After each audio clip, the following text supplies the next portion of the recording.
একটা দোয়া শিখাই দেই, ইনশাআল্লাহ এই দোয়া করলে রিজিক তো বাড়বেই ইনশাআল্লাহ, আপনার যত ঋণ আছে ইনশাআল্লাহ আল্লাহ পাক শোধ করে দিবে। বিশ্বাস করলেন না?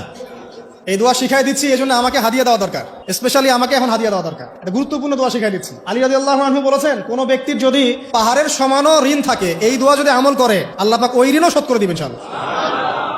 ঋণ কেমন জানেন? ওই যে এখন মানুষ ঋণ নিচ্ছে 1 কোটি টাকা ব্যাংক থেকে, 2 কোটি টাকা ব্যাংক থেকে, হ্যাঁ, কত বছর, 10 বছরের জন্য, 20 বছরের জন্য বাড়ি করছে, তাই না?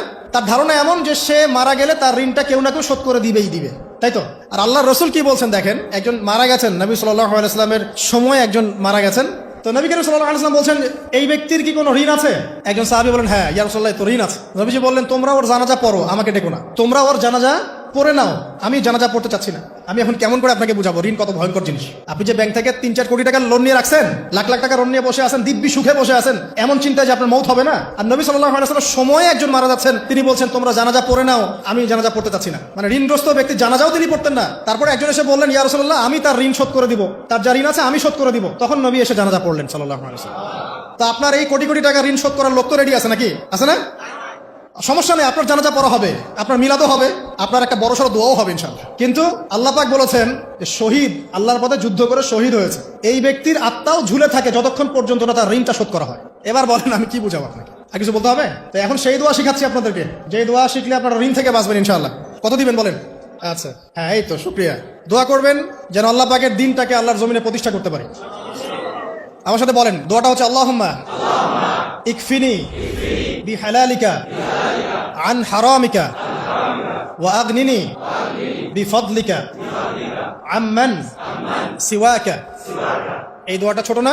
এটা মুখস্থ করবেন, সেজদায় পড়বেন, নামাজের সেজদায় পড়বেন, আত্তাহিয়াতু দরুদ শেষ তারপরে পড়বেন, নামাজ শেষে হাত তুলে করবেন, যখন তখন শেষ রাতটা করবেন, ইনশাআল্লাহ দেখবেন আপনার ঋণ বলতে কিছু থাকবে না ইনশাআল্লাহ। যদি থাকেও, বড় কোনো ঋণ থাকেও, আল্লাহ পাক অন্য কোনো মাধ্যমে এটা শোধ করার ব্যবস্থা করে দিবেন ইনশাআল্লাহ। ইনশাআল্লাহ। লালমনিরহাটের 100 একর জায়গায় যত ধান হয়, এতগুলো ধান যদি আপনার আমল নামায় লেখা থাকে, মানে আপনার আমল নামা তাকদিরে আপনার তাকদিরে যদি লেখা থাকে যে আপনি 100 একর জমির ধান খাবেন তারপর মরবেন, আছে না লেখা? একটা দানা কম বেশি হবে?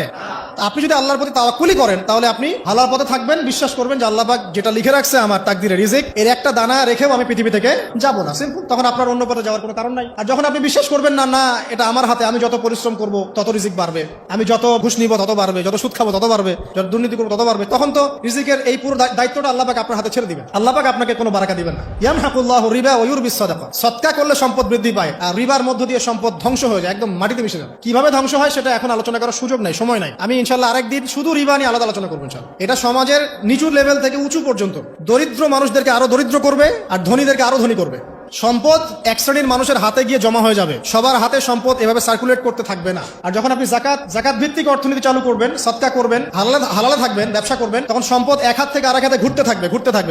এটা এমনি বুঝবেন না, ইনশাআল্লাহ আরেকদিন বুঝাবো। আসেন, যে দারিদ্রতা দূর করতে চান, সচ্ছলতা চান, কয়েকটা কাজ করেন। এই যে বললাম, 1 নাম্বার সূরাতুল ওয়াকিয়া তেলাওয়াত করেন, 5 ওয়াক্ত নামাজ জামাতে পড়েন, ডেইলি কিছু সময়ের জন্য কোরআন তেলাওয়াত করেন, আর আল্লাহর কাছে রিজিক চান, জিকির বেশি বাড়ায় দেন। পারবেন না ইনশাআল্লাহ?